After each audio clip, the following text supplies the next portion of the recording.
What's up, Ocean? You got Matt here, coach of your Montreal Milotics, bringing you our Week 1 battle for the BANLIST Battlers League. And I just realized right now on my layout that it says Season 1, Week 1. It should be Season 2, Week 1. Last season, guys, we ended up making the playoffs. We got bounced in the first round by the eventual champion, Blue. But this season is much different. It is very much so upload mandatory. Everyone should be uploading. So I have the links for every single player in the BBL this season in the description below. So make sure to go and check them out. There's a ton of amazing battlers there, and I'm sure you guys will gain a new favorite YouTuber from this league. Anyways, today we're facing off against the BILL Standish, coach of the A-Gallade Uni-Teddiursa Friend Codes. I'm hoping I pronounced that right because it's based on the Adelaide United FC, which is the soccer team there or football club there. But anyways, he's got a really terrifying roster, and if I'm not mistaken, I believe he had one like a top 8 pick, and he ended up grabbing a mon that is super scary, but he only has one Uber because of that. And you guys see it on your screen right now on the layout, and that is Mega Lucario. So I'll go over his team really quickly. Our opponent has the team of Mega Lucario, Alolan Ninetales, Necrozma, Salamence with Z-moves, Porygon T, Manaphy with Z-moves, Dusknoir, Houndour, Lantern, Alolan Sandslash, Mudsdale, and Whimsicott. While our team is Dialga, Protean Gren with Z-moves, Mew, Infinite Tangrowth, Slurpuff, Quagsire with Z-moves, Rodent with Z-moves, Volbeat, Dusclops, Glalie with Z-moves, and Mega Aerodactyl.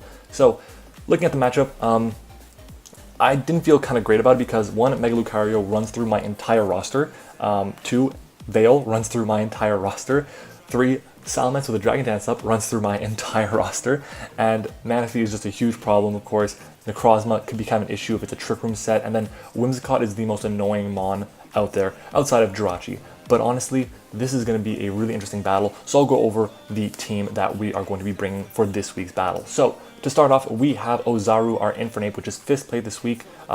We actually have like Swords Dance on the set, Close Combat, Dual Stab, and Stone Edge this week. Stone Edge I thought because it hit Necrozma harder, but it actually doesn't because we're 5th play. Close Combat hits it harder, which is news to me. Next up though, we have Julius Fave, which is a Colbur Berry Mew set with Ice Beam, Aura Sphere, Roost, and Toxic. It's got like enough investments in defense and HP, so we're never 2-KO'd by the Lucario, which is really important. We also have a decent amount of special defense just to be safe, and Aura Sphere should 2-KO the Lucario. Let's say we're brought in and he goes for 2 Meteor Mashes, we're fine. If he goes for a Crunch into another Crunch, I think we should live it with our Colbur Berry, but I'm not 100% sure on that, so I got double check that if yeah, I gotta double check that for the future. But anyways, next up though, our next mon is Cartier, our Chople Berry Dialga. It has Toxic, Flash Cannon, Aura Sphere, and Dragon Pulse. I wanted it to be a Trick Room set, but I ended up going against that. But we are modest with max special attacks. We're gonna be doing a ton of damage with our base 150 special attack. Next up though, we have Drew, our Greninja, which is Darkinium Z, Drew after Drew Holiday, because of Drew Jitsu.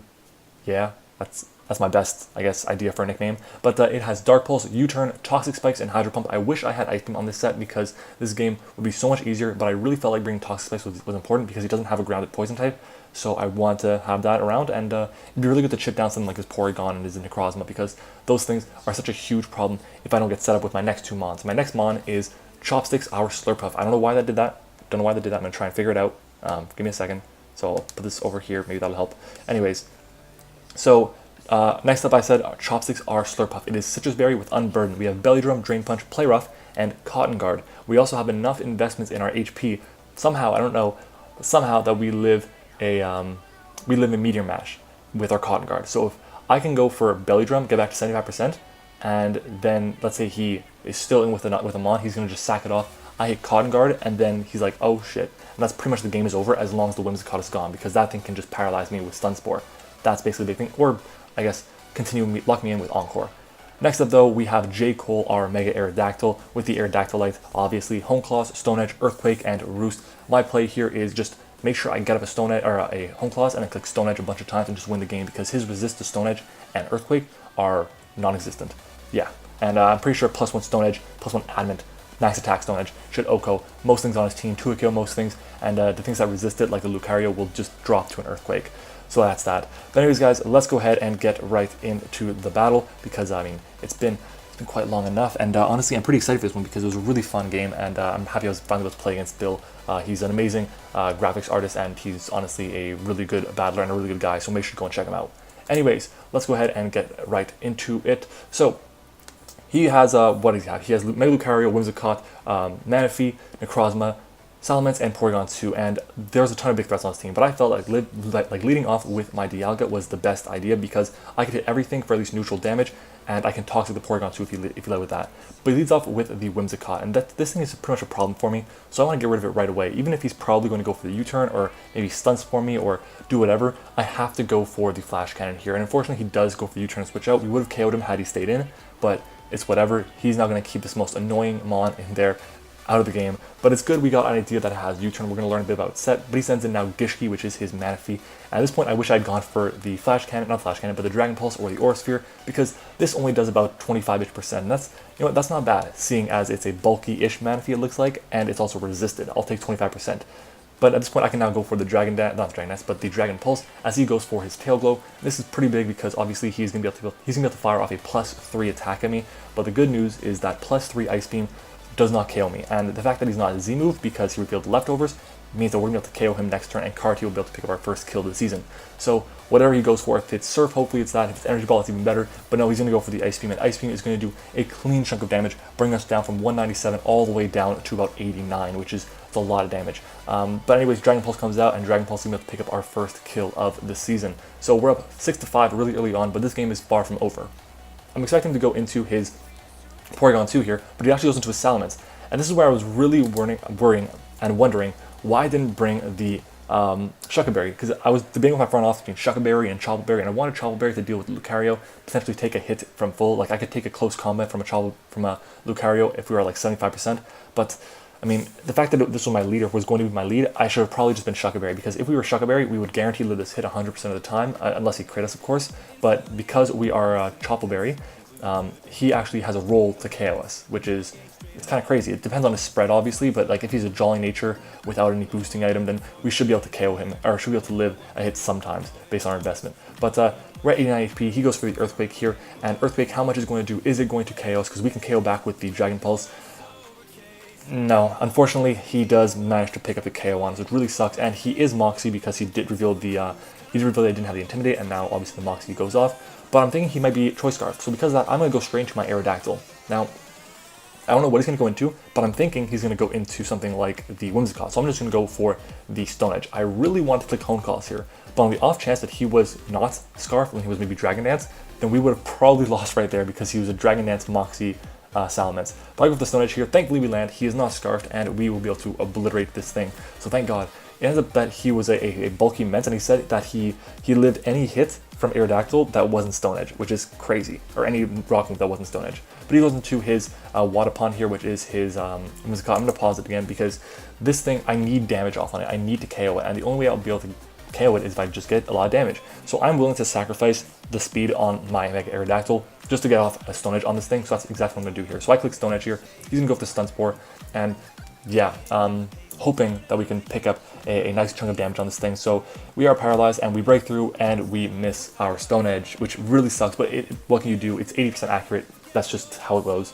But at this point, I'm going to go for the Hone Claws, because I know we can set up all over that thing, because he probably doesn't have the Leech Seed. If he had it, he would have gone for it. But he's going to trace our Tough Claws with his Porygon 2. I'm going to go for Hone Claws. We are now at +1, and we should be able to outspeed this thing because we are such a fast Mon. So I'm going to go for the Stone Edge right here. I don't know what this thing wants to go for. It probably wants to go for T-Bolt or Ice Beam, but we should live any hit comfortably. Stone Edge comes out. It's always going to land because of our boost from Hone Claws, and we actually crit him there as he goes for the sub. Now that is massive. So I don't know what he had on the set outside of Substitute. He probably sub, recover, probably Ice Beam and T-Bolt, I guess. Just bolting coverage is pretty good against me, but damn, that's big, because had he had enough HP to make a sub, then he would be able to get a free hit off on me, potentially get me paralyzed, which would have been awful. But anyways, I'm going to go for the Earthquake here. We move on, and Earthquake comes out, and Earthquake will be able to KO this Porygon 2. At least I was hoping that it would, and we are lucky though, because it does end up picking up the KO, so thank God. Anyways, Mega Aerodactyl now picks up its second kill of the season, rather. So now we're up, I believe, 5-3, but he goes into his Mega Lucario, and this thing is the biggest threat on the field. This thing is the biggest threat that we probably will ever face in our seasons of the BBL, or at least this season, because it is such a monster. Oh my God, the fact that it has adaptability, the fact that it has 112 speed, has ridiculous attack stats, it's just insane. So I need to stay in, and I need to go for the Earthquake and hope that he overpredicts and clicks like Earthquake himself, or clicks, I don't know, Close Combat, because Close Combat may no, close combat will kill us. I know that he clicks crunch maybe, predicting my Mew, but I don't know. But he's going to Mega Evolve here, and oh my god, this thing is such a freaking monster. Just look at it. So, like, first of all, that's insane. How often do you see Mega Lucario? But he's going to go for the Meteor Mash, but he misses. So we're going to, like, go for our Earthquake, but we got paralyzed. So that was pretty much a nothing turn, which kind of sucks. Obviously, I would have been happy had he missed the Meteor Mash and we broke through an Earthquake team, because that would have been the biggest threat to our team gone. We probably would have just swept right there, but that's not how it works, unfortunately. But we both get paralyzed, so it turns out the miss didn't end up mattering, and obviously our para kind of sucks, but what are you going to do? But at this point, I'm going to switch out now. I'm going to go straight into my Mew. I know what he wants to go for now. I'm feeling I can't risk it, so I go into Mew here. We should live 2 hits of whatever he wants to go for. And at this point, I kind of wish I had the T-Wave, but the reason I didn't bring any status against his team was because I was confident he was going to have Substitute on his Lucario just to avoid the status. But I go for the Aura Sphere here. As he goes for the Crunch, pops our Cobra Berry, and this does nothing to us. So yeah, I definitely feel comfortable saying we would have taken a Crunch into a into another Crunch. But anyways, so I'm going to go for the Aura Sphere here. We do a huge chunk of damage to him, put him in range of pretty much everything we want to go for, and he's going to go for a second Crunch, and this will be able to pick up the KO on Mew. So Mew, unfortunately, did not pick up a kill in this game, but it did something very important, that is chip down the Lucario to make sure other things could KO it. But at this point, I'm going to go into my Infernape, and I went hard into this thing. I went so fast into my Infernape just to bluff that it was Scarfed, because Earthquake will KO me. Close Combat will KO me. So right here, I'm going to go for the Close Combat myself, try to make him think that I'm Scarfed, and he's going to hopefully go into the Necrozma or the Whimsicott, and he actually does go into his Necrozma right here. And this thing is going to take not too much, but it'll take a decent chunk, at least like 30% from this Close Combat, and 25-ish 30%. That's big damage. It's important, because if he doesn't have any investment in his what is it? Oh my god, in his defense, or doesn't have Moonlight, then that's big. But I'm gonna go for a Close Combat one more time, because I need to get a free switch into my Slurpuff. So I go for Close Combat again. Thankfully for me, he ends up staying in, and that's big. So Close Combat comes out once again, and we do a huge chunk of damage to this thing. 40%, I will take that for being a resisted hit all day.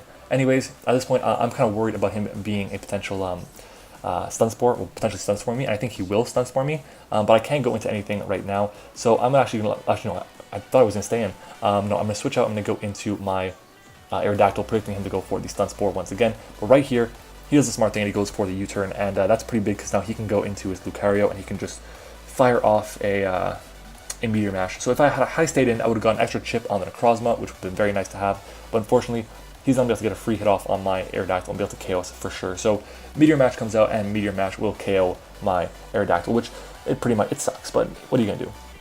Anyways, at this point, he can, at this point, I'm going to pause it. So I can go into my Greninja here. This is where I really wish I had Ice Beam, because right now, at the range that the Whimsicott is at, I can't KO it. Well, I can't KO with Dark Pulse, I can't KO with Hydro Pump. I have to use Z, my Darkinium Z.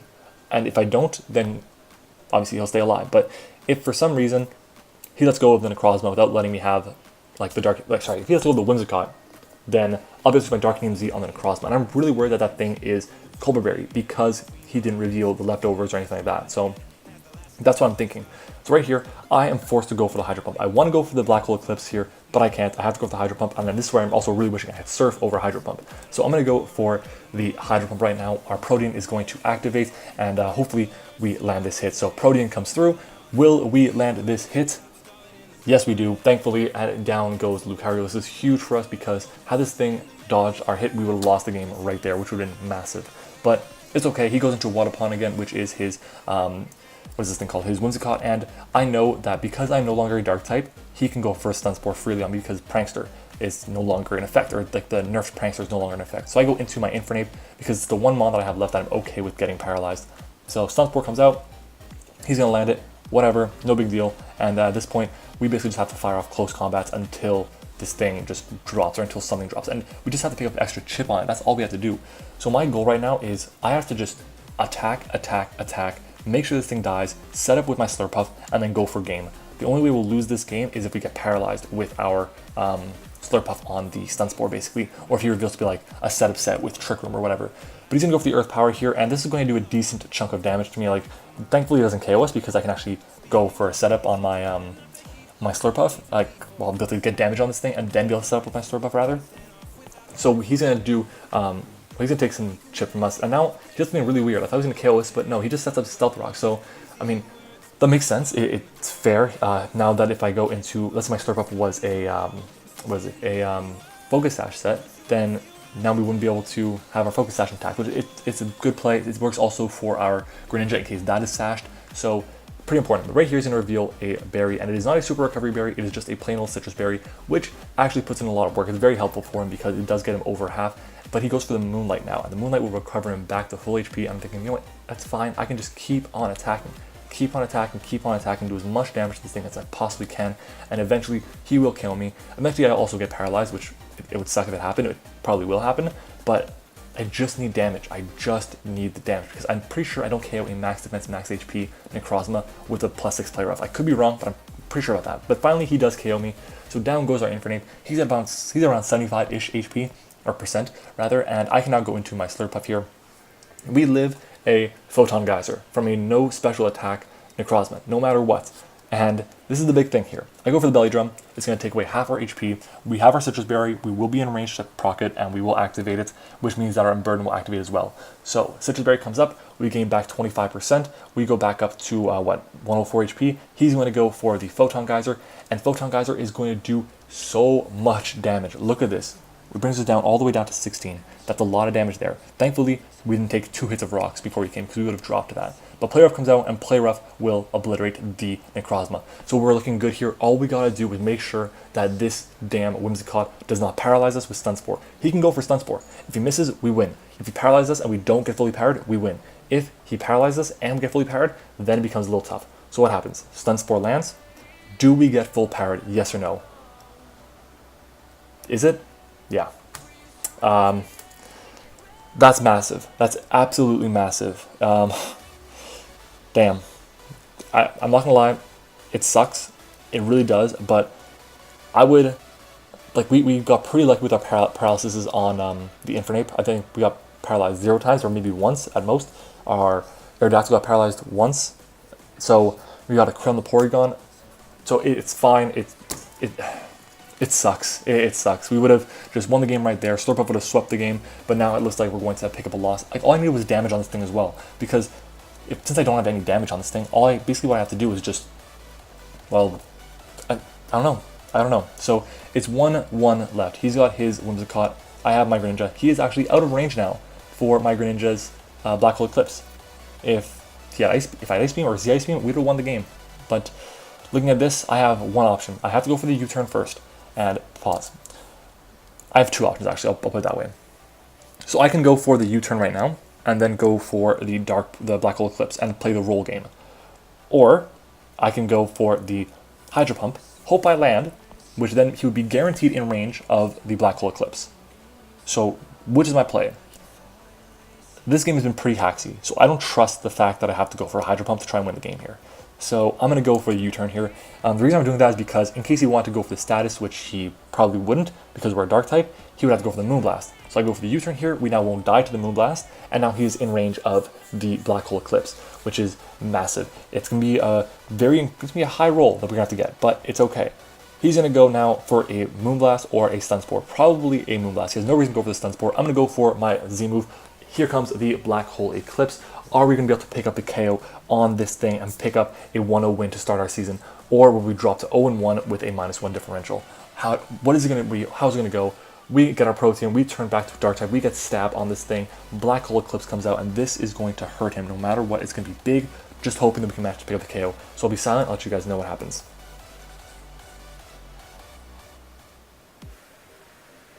We KO him.